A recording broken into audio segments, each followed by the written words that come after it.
হজ বলেন, যাকাত বলেন, আপনি নামাজ বলেন, রোজা বলেন, এমন কোন জায়গা নেই যেই জায়গাতে আমার রসুলের ছোঁয়া নেই। নবীর ছোঁয়া ছাড়া একটা কোনো কিছু সাকসেসফুল হতে পারে না, ঠিক না বেটি?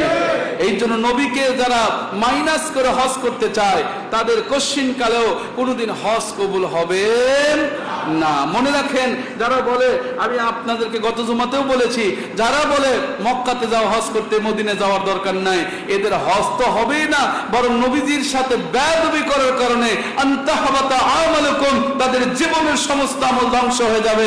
শুধু তাই নয়, তাদের ঈমানটা ধ্বংস হয়ে যাবে। নাউযুবিল্লাহি মিন যালিক। এই জন্য সাবধান হতে হয় বাবারা, নবী ব্যাপারে সাবধান। নবী হজ করেছেন তাই আমাদের হজ আছে। নবী হজ না করলে কিসের ইব্রাহিম আলাইহিস সালামের কোন হজ আমাদের উপর আল্লাহ চাপাতেন না? এই যে সামনে কুরবানি আসতেছে, আমার রাসূল কি বলেছেন যে এটা হচ্ছে সুন্নতে আবিকুম ইব্রাহিম আলাইহিস সালাম। এই কুরবানিটা হচ্ছে তোমাদের আমাদের সবার যিনি জাতির পিতা, নাম কি? জাতির পিতার নাম কি? হযরত ইব্রাহিম আলাইহিস সালাম, ওনার একটা সুন্নত। তাহলে ইব্রাহিম আলাইহিস সালামের সুন্নত উম্মতে মুহাম্মাদের জন্য ওয়াজিব হলো কেন? প্রশ্ন জাগে কিনা? উম্মতে মুহাম্মাদের উপর ওয়াজিব হবে কখন? যখন উম্মতে মুহাম্মাদির নবী মুহাম্মদ সাল্লাল্লাহু আলাইহি সাল্লাম সরাসরি সেটাকে গ্রহণ করবে। সুবহানাল্লাহ, জোরে বলেন। এই যে ফরজ নামাজ আমাদের জন্য না, একটা নবীর জন্য ছিল, আদম আলাইহিস সালাম। এরকম করে আস্তে আস্তে এক একটা নবীর উপর এক একটা নামাজ অবতীর্ণ হয়েছে, কিন্তু আমাদের উম্মতে মুহাম্মাদের উপর ফরজ হয়ে গেল কেন? কারণ আমার নবী নামাজ পড়েছে, তাই নবীকে আল্লাহ পাক মহব্বতে উম্মতের জন্য ফরজ করে দিয়েছেন। নবী যদি না পড়তো কিয়ামত পর্যন্ত আপনার আমার উপর নামাজ ফরজ হতো না। নবী যদি হজ না করতো আমাদের উপর হজ ফরজ ওয়াজিব হতো না। সুবহানাল্লাহ বলেন না? নবী করেছেন কুরবানি, তাই আমাদের উপর কুরবানি ওয়াজিব হয়ে গেছে। হজের মাস চলছে, হজের মাস। আল্লাহ পাক কি বলতেছেন হজ সম্পর্কে, আমাদেরকে কি বলতেছেন দেখেন।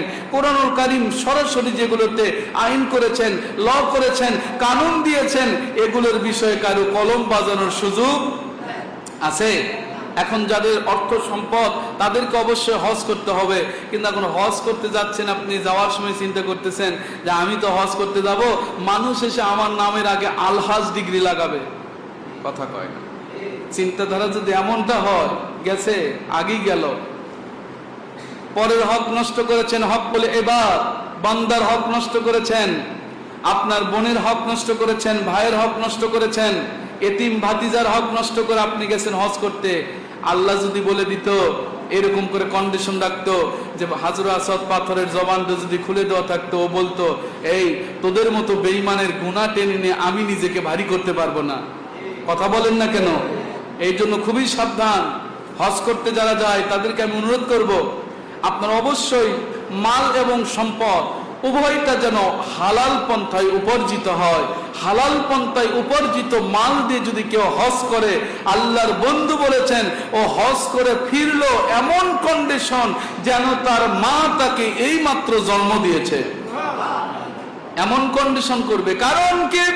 আল্লাহর কোরআন বলছেন আতিম্মুল হজ্জা ওয়াল উমরাতা লিল্লাহ, তোমরা হজ এবং উমরা পালন করো রে আল্লাহ পাক রব্বুল আলামিন ওনার সন্তুষ্টের জন্য। আমার আল্লাহ বলেন, ও দুনিয়ার মানুষেরা, আমি তোমাদেরকে জানিয়ে দিলাম অলিল্লাহি আলান নাসি হিজ্জুল বাইতি মান ইসতাতা ইলাইহি সাবিলা।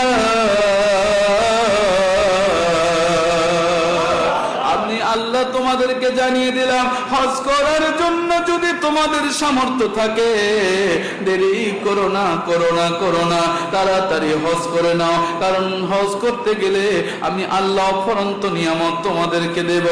ওই কাবা ঘর, যেই কাবা ঘরকে আমি আল্লাহ বলেছি আউয়ালু বাইতি, আমার প্রথম ঘর, প্রথম ঘর। সুবহানাল্লাহ বলেন। আল্লাহ বলেন আমার প্রথম ঘর আমি আল্লাহ নির্মাণ করেছি। আর সূরাতুল আলে ইমরান দিয়া। আর বাংলাদেশের আমার ডের ব্যাটারে মুন্সিরা কয় এটা নাকি আপনার কাফের মুশরিক নির্মাণ করছে। নাউজুবিল্লাহ কবেন না? ওই কাবা ঘরের নির্মাতাই তো কাফের মুশরিক বেঈমান, মানে নবীজির দাদাদেরকে বলে। নাউজুবিল্লাহ বলেন। কন্ডিশন কোন দিকে যাই? সব দিকে ব্যথা, ওষুধ লাগাবো কোথায়? আমার আল্লাহ বলেন এই ঘরটা আমি প্রথম সৃষ্টি করেছি কোথায়? বাক্কা নগরীতে। কোন নগরে বলেন? কোন নগরী? বাক্কা। বাক্কা কোরআনের ভাষায় মক্কা নয়, কোরআনের ভাষায় বাক্কা। যেমনি মাত্র বাক্কা নগর, কখন বাক্কা নগর মক্কা হয়ে গেল? যখন আমার নবীর জন্ম হয়ে গেল।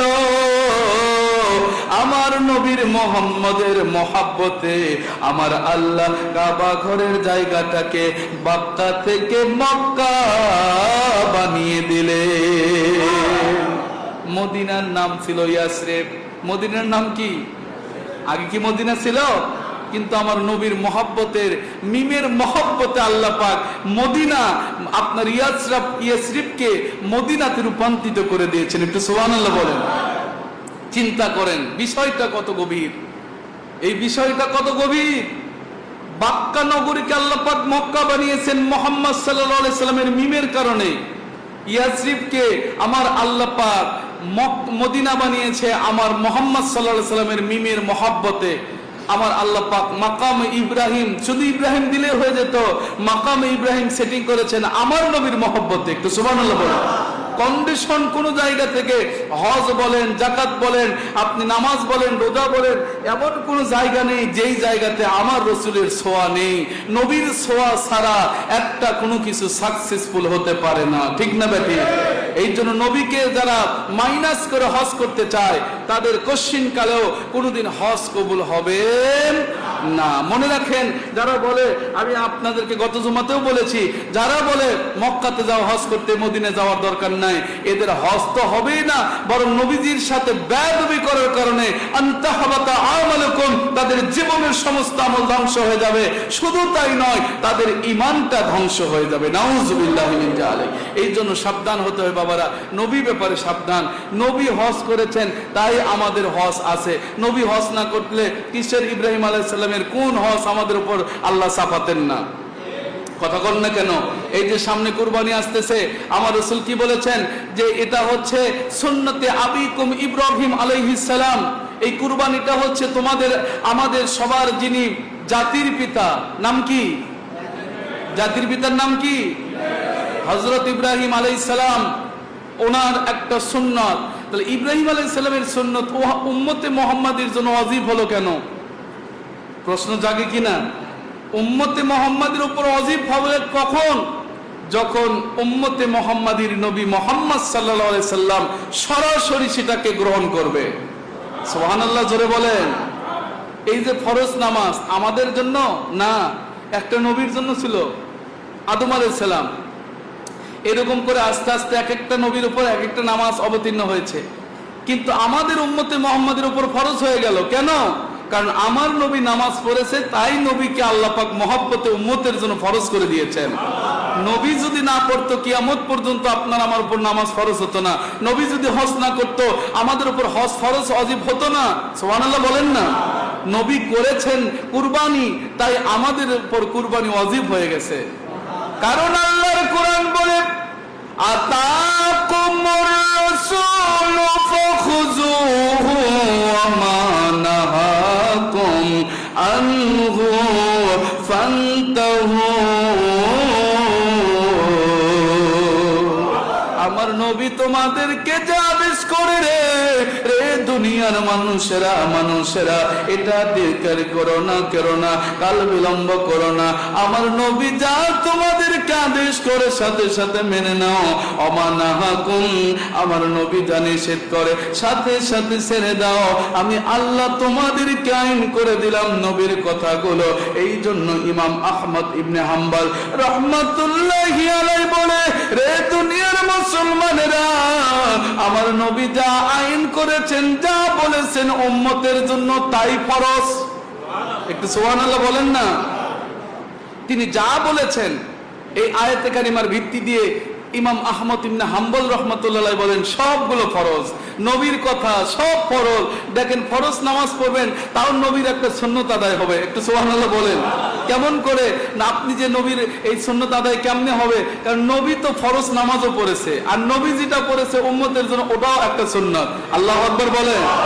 নামাজ পড়তেছেন ফরজ, ওই ফরজের সওয়াব পাচ্ছেন, পাশাপাশি আবার একটা সুন্নতের আরেকটা মর্যাদা পাচ্ছেন। আপনার আমার জন্য নবী কি করেন নাই, নবী কি রেখে যান নাই? আপনাকে আমাকে বাঁচানোর জন্য নবী আজও কাঁদতেছেন মদিনায়। সেই নবীর কাছে গেলে আপনার কষ্ট লাগে কেন? ঠিক না? ঠিক বলেন। মনটা কি চায় না মদিনায় যাই? মনটা কি চায় না আমার রসুলের কদম ধরে একটু চুমা দেই? বাবাজিরা আমার, নবীজি সাল্লাল্লাহু আলাইহি সাল্লাম এমন একজন নবী গো, আপনার আমার মায়ায় কেঁদে কেঁদে বুকটা ভাসিয়ে দেয়।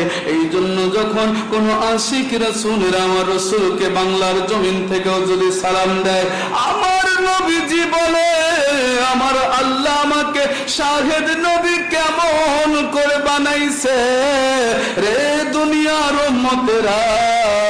আমি নবী আমার আল্লাহর কাছ থেকে শাহেদ, ইন্না আরসালনাকা শাহিদান ওয়া মুবাশশিরান ওয়া নাযীরা। আমি আল্লাহর পক্ষ থেকে কেমন করে সাক্ষী নবী।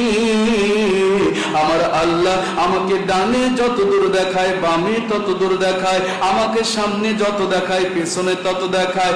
এমন কি রে আমার উম্মত উম্মতি শুনে রেখে দাও, আমি নবী আজ থেকে কিয়ামত পর্যন্ত, জান্নাত পর্যন্ত কি হবে, কি হতে পারে, আমার আল্লাহ অ্যাডভান্স আমাকে দেখাইছে। আমি তামাম দুনিয়া দুনিয়া দুনিয়া আমি নবী আমার হাতের তালুর ভিতরে দেখতে পাই।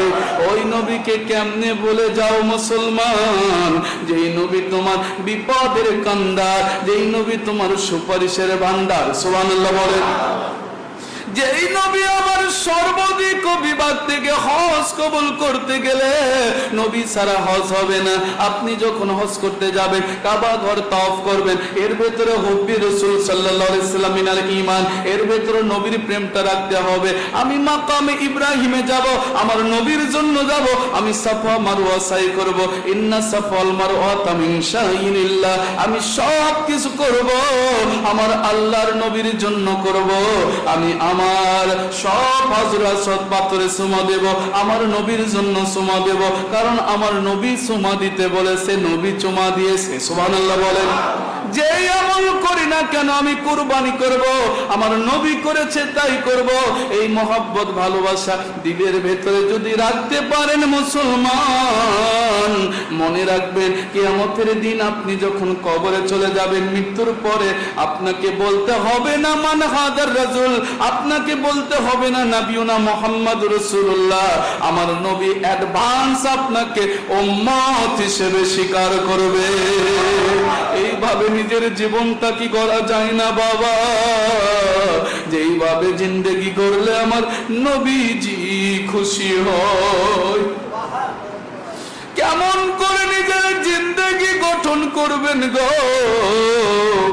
দেখেন না তাকিয়ে হযরত ওমর ইবনুল খাত্তাব রাদিয়াল্লাহু তাআলা মসজিদে নববীর উপরে বসেছেন।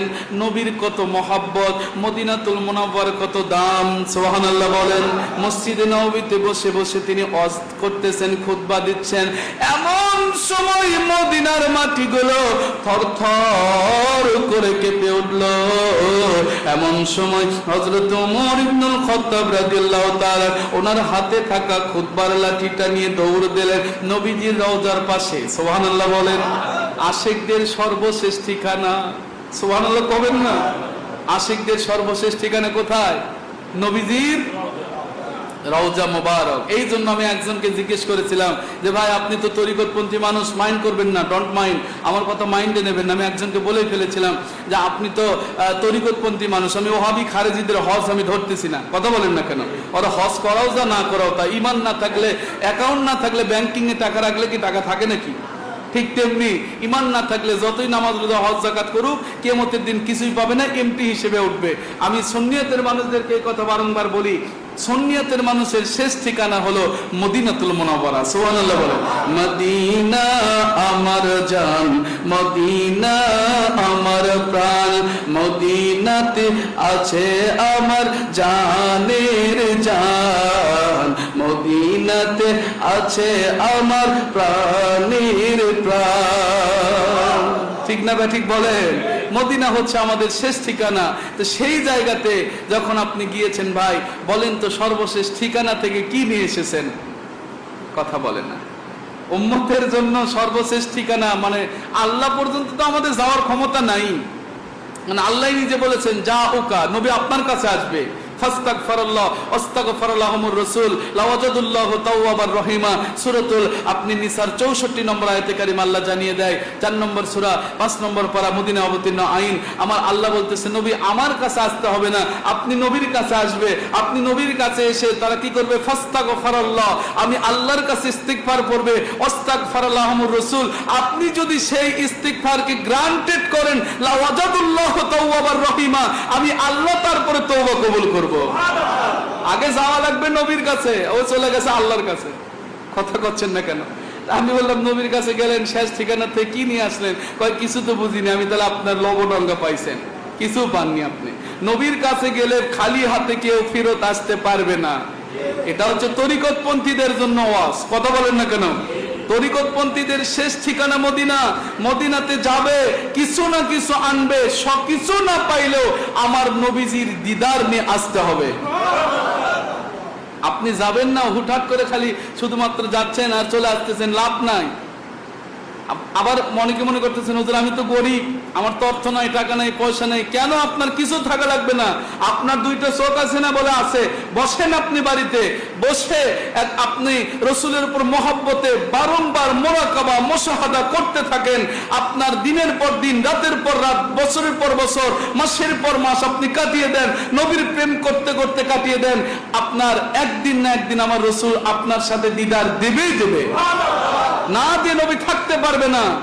কারণ আমাদের যিনি তরিকতের সর্দার, এই লাইনে উপরের দিকে সুফি ফতে আলী ওয়াইসি বর্ধমানী রহমতুল্লাহ আলাইহি, ঘটনা আপনারা সবাই জানেন। 25 বছর একটানা নবীকে সালাম দিয়েছে, নবীর উপর দরুদ পড়েছে, নবীকে পায়নি। পাগলের মতো কাঁদতেন, নবী গো আমি কি আপনাকে দেখবো না? 25 বছর একটানা, চিন্তা করেন। আর আমরা যদি একটু 2-4 দিন ঘুরি, 2-4 দিন আমল করি, তে মনে করেন আমাদের গরমে থাকা যায় না। আমি সব পারি। কথা করছেন না আপনারা? আমি সব পারি না, এত সোজা নয়। সমুদ্রের ভেতরে একটা সুচ তুললে যতটুকু পানি ওঠে তার কিছু পরিমাণ তত্ত্ব তোমার ভেতরে ঢোকেনি। সাবধান, কিছুই তুমি পাওনি। মারিফতটা এত ছোট জিনিস নয়, অথল সাগর। যেই সাগরের ভেতরে শুধুমাত্র তারাই মণিমুক্তা খুঁজে পায় যারা ডুব দেয়। ডুব না দিলে, ডুবরে না হলে আপনি ওই মণিমুক্তা হাসিল করতে পারবেন না। সেদিকে আমি যাই না, কথা প্রসঙ্গে অনেক দূর চলে যাচ্ছি। তো হযরতে আল্লাহর ওলি বর্ধমানী রহমতুল্লাহ আলাইহি উনি বলতেছেন, কি বলতেছেন? 25 বছর কাঁদতে কাঁদতে একদিন ঘুমিয়ে গেছেন। সেই দিন দরুদ শরীফ পড়তে বলে গেছেন, কাঁদতেইছেন শুধু। মানে কি দরুদ পড়বেন? দরুদ পড়ার মতো ওনার ক্যাপাসিটি, মানে ওনার সিচুয়েশনই নাই। উনি শুধু কাঁদতেছেন। কাঁদতে কাঁদতে আল্লাহর ওলি হযরতে সুফি আল্লাহর ওলি বর্ধমানী রহমাতুল্লাহি আলাইহি উনি যখন বেহুশ হয়ে পড়ে যায়, এমন সময় দেখতে পাই রে মুসলমান, আল্লাহর ওলির কুড়ে ঘরটা নূরের আলোতে আলোময় হয়ে গেছে। আমার নবী এসে ডাক দিয়ে বলে, সুফি সাহেব গো, সুবহানাল্লাহ বলেন, কেন কাঁদতেছেন আপনি? বলে আল্লাহর নবী 25 বছর হয়ে গেল, আজ পর্যন্ত আপনাকে দেখলাম না, আপনার বিরহ ব্যথা আমার সহ্য হয় না। আল্লাহর ওলি যখন এরকম করে ডাকে, নবীজি বলে, সুফি ফতে আলী ওয়াইসি রহমাতুল্লাহ আলাইহি কেন কাঁদতেছেন বাবা? আল্লাহর ওলি ডাকতে বলে, নবীজি 25 বছর হয়ে গেল আপনাকে আমি দেখলাম না, আজকে আপনি আমাকে দেখা দিয়েছেন। আজকে আপনি যেহেতু দেখা দিয়েছেন, বলে যান, বলে যান, বলে যান, আবার কবে দেখা দেবে? আল্লাহর নবী ডাকতে বলে, আগামী 1 বছর পরে আজকের দিন আবার দেখা করব। আর সুবহানাল্লাহ বলেন, আপনার আমার যদি এরকম একটা অফার থাকতো কেমন হতো? কথা বলে না? প্রত্যেক বছর নবীকে দেখতে পাইলে ভালো লাগতো না? চিন্তা করতে পারেন। হযরত আল্লাহর ওলি সুফি ফতে আলী ওয়াইসি রহমাতুল্লাহ বর্ধমানী হুজুর মানিকতলী হুজুর বলতেছেন যে, নবী গো দেখেন কোনটা আশেক আর কোনটা আপনি আমি, একটু খেয়াল করেন। আমরা এতটুকু অফার পাইলে খুশি হয়ে যেতাম, যা কাজ হয়ে গেছে, প্রতি বছর নবীকে দেখবো। কিন্তু উনি বলতেছেন, নবী গো, আমি একটা বছর কি সহ্য করে থাকতে পারবো গো নবী? একটা বছর তো কম সময়, লম্বা নয়। একটা বছর সহ্য করে থাকার মতো ধৈর্য আমার হবে না, আপনি নবী আমাকে কমায় দেন। অনেক লম্বা ইতিহাস। আল্লাহর ওলিকে রাসূল বললেন, যাও, আমি তোমাকে প্রতি বছর 2 বার অর্থাৎ 6 মাস পর পর দেখা করব। আল্লাহর ওলি বললেন, আমি চাই না, মানতে পারি না। 6 মাস কম লম্বা সময় নয়, এই 6টা মাস আপনি নবীকে না দেখে কাটাতে হবে। আমি পারবো না, আমার ধৈর্যই আসবে না। আল্লাহর বন্ধু এইরকম করতে করতে ডাক দিয়ে বলে, ও সুফি ফতি আলী ওইসি মানিক দলি বাবারে, জান জান জান, প্রতি বছর শুধু নয়, প্রতি 6 মাস অন্তর নয়, প্রতিদিন আমি আপনার সাথে একবার দেখা করব। আল্লাহর ওলি বলে, আল্লাহর বন্ধু আমি মানতে পারি না, একদিন তো আপনাকে না দেখে থাকা যাবে না। ও নবীজি, আমি আপনার কদমটা জড়িয়ে ধরেছি, আমাকে কথা দিতে হবে, যতক্ষণ যখন যে হালতে যেইভাবে যখন খুশি যখন মনে চাইবে আপনি নবীকে যখন ডাকবো সাথে সাথে দেখা দিতে হবে। আল্লাহর বন্ধু রহমতের নবী রউফুর রহিম উম্মতের জন্য ডাকতে বলেন, জান জান জান, যখন ডাকবেন যেভাবে ডাকবেন আমি আপনাকে মদিনা থেকে এসে দেখা করে যাব। এই জন্য তার উপাধি হয়ে গেল রসুলে নোমা। সুবহানাল্লাহ বলেন। শুধু তাই নয়, উনি যদি কাউকে বলতেন, বাবা তুমি কি নবী দেখতে চাও? বলে, হ্যাঁ হুজুর, বাড়িতে যাও, এই আমল করো, নবী এসে দেখা করবে। কাদের বিরুদ্ধে আপনি অবস্থান করতেছেন? কাদের বিরুদ্ধে যাচ্ছেন? একটু হিসাব কিতাব করা দরকার। সাবধান মুসলমান, সাবধান খুবই। এই জন্য আপনারা যারা বলবেন যে হুজুর আমাদের বাড়ি তো অনেক দূর, আমরা তো মদিনা যেতে পারতেছি না, তাহলে রসুলকে কেমনে দেখে আসবো? আরে মদিনাতে যাওয়া লাগবে না, মদিনা আপনার কাছে চলে আসবে।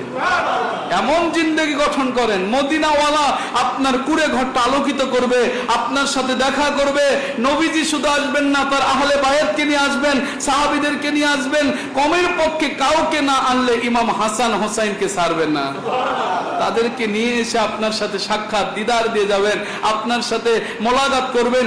আর একটা কথা মাথায় রাখবেন, যে বা যারা নবীকে স্বপ্নে রূহানি হালতে দেখেছে সে চামড়ার চোখে একবার দেখবেই। এটা নবীজির সরাসরি হাদিস, মান রাআনি ফিল মানাম ফাকাদ রাআনাল হক, যে আমি রাসূলকে দেখলো সে আমাকে সত্যিই দেখলো। সুবহানাল্লাহ বলেন। এটাই প্রমাণ করেছেন বড় পীর আব্দুল কাদের জিলানী রাহমাতুল্লাহ আলাইহি। তার যখন ওয়াজ করার মতো ক্যাপাসিটি ছিল না, কথা বলতে পারতেন না, পাবলিক তার কথা শুনতো না। আপনি যে ঘটনা পড়েননি, শোনেননি, তাই জানেন না। বড় পীর সাহেবের ওয়াজের মানুষ হতো না, তাই বলে মনে করবেন না তিনি একদম খারাপ বক্তা ছিলেন, তা না। তার কথা শুনলে মানুষের চলে যেত। ওয়াজের কোনো সিস্টেম ছিল না, কোনো কথা বলতেন না, তিনি সবকিছু আটকিয়ে যেতেন। এমন সময় একদিন তিনি চোখের পানি ফেলে কাঁদতেছেন, দেখেন সামনে আমার নূর নবী দাঁড়িয়ে আছে। ডাকতে বলেন, ইয়া রাসূলুল্লাহ, ইয়া হাবিবাল্লাহ, আপনি কেন এখানে? বলতেছে, বড় পীর আব্দুল কাদের জিলানী, আপনি হলেন বড় পীর, আপনার কদম, আপনার ঘাড়ের উপর, আপনার মাথার উপরে আমি রাসূলের কদম মোবারক রয়েছে, আপনার পায়ের নিচে তামাম দুনিয়ার আউলিয়াদের কদম মোবারক থাকবে। সেই বড় পীর যদি বক্তব্য দিতে না পারেন, জিনিসটা ভালো মানানসই হয় না। আত্মুদা আপনার মুখটা উপরের দিকে হা করুন। নবীজি তার মুখ মোবারক থেকে থুতু মোবারক দিলেন। হযরতে বড় পীর আব্দুল কাদের জিলানী রাহমাতুল্লাহ আলাইহি সাথে সাথে ভক্ষণ করে নেন। তারপর থেকে বড় পীর আব্দুল কাদের জিলানী রাহমাতুল্লাহ আলাইহি বলেন, আমার নবীজির সেই মিষ্টিও, সেই মিষ্ক আম্বরের চাইতে সুঘ্রাণযুক্ত থুতু মোবারকের পর থেকে আমার জবান থেকে যা কথা বলি মানুষের হিদায়াতের ওসিলা হয়ে যায়। যা কথা বলি মানুষেরা পঙ্গপালের মতো ছোটে, মানুষেরা শুধু শুনতেই আকৃষ্ট হয়। এটা আল্লাহর রসুলের পক্ষ থেকে আমার কাছে দেওয়া আল্লাহর নিয়ামত। একটু জোরে বলুন সুবহানাল্লাহ। এটা বাস্তব প্রমাণ করা হয়ে গেল যে নবী আমার সরাসরি তার উম্মতের কাছে আসতে পারে। সুবহানাল্লাহ। আল্লাহ যেন আমাদের সবাইকে এই কন্ডিশনে জীবন যাপন করার তৌফিক দান করে। হজ করতে যাবেন, রসুলের সাথে মহব্বত রেখে প্রত্যেকটা আমল করবেন। কুরবানি, নামাজ, রোজা, যে কিছু আমল আপনি করেন, হুব্বি রাসূল সাল্লাল্লাহু আলাইহি ওয়াসাল্লাম মিনাল ঈমান, লা ইউমিনু আহাদুকুম হাত্তা আকুনা আহাব্বা ইলাইহি মিন ওয়ালিদিহি ওয়া ওয়ালাদিহি ওয়া ফি রিওয়ায়াতিল উখরা ফিল বুখারী জিলদ আউয়াল বাবি হুব্বি রাসূল সাল্লাল্লাহু আলাইহি ওয়াসাল্লাম মিনাল ঈমান আন আনাস ইবনে মালিক রাদিয়াল্লাহু তাআলা ক্বালা ক্বালা রাসূলুল্লাহ সাল্লাল্লাহু আলাইহি ওয়াসাল্লাম লা ইউমিনু আহাদুকুম হাত্তা আকুনা আহাব্বা ইলাইহি মিন ওয়ালিদিহি ওয়া ওয়ালাদিহি ওয়ান নাসি আজমাইন। রাওয়াহুল বুখারী, মুসলিম, ফাইজুল বারী, ফাতুল বারী, উমদাতুল কারী, ওয়া ফি রিওয়ায়াতিল উখরা ফিল মুসলিম আম মালিহি আন নাফসিহি আও কামা ক্বালা রাসূলুল্লাহ সাল্লাল্লাহু আলাইহি ওয়াসাল্লাম। নবীজি বলেন, যতক্ষণ তোমাদের জীবন থেকে আত্মীয় স্বজন, ভাই বোন, তোমার মাল সম্পদ, এমন কি তোমার জীবনের চাইতেও আমি নবীকে ভালোবাসা বেশি দিতে না পারবা, নামাজ, রোজা, হজ, যাকাত, ফরজিয়াত, ওয়াজিবাত, সুন্নিয়াত সব কিছু থেকে নবীর প্রেম যতক্ষণ তোমার কাছে বড় না হবে, নবীর প্রেম তোমার কাছে বড় না হবে, ততক্ষণ তুমি মুমিন হতে পারবে না। নবীর প্রেমের কানেকশন লাগিয়ে দাও, তুমি ইমানদার। নামাজ পড়বা 1 ওয়াক্ত, সওয়াব হবে 10 ওয়াক্ত। সুবহানাল্লাহ। রোজা করবা একটা, সওয়াব হবে 700 গুণ। হজ করবা একটা, 700 গুণকে আল্লাহ পাক বাড়িয়ে দিতে দিতে তোমার এই ছোট্ট ক্ষুদ্র আমলকে উহুদ পাহাড় সমান বানিয়ে কিয়ামতের দিন তোমাকে আমার আল্লাহ জান্নাতের মেহমান বানিয়ে দেবে।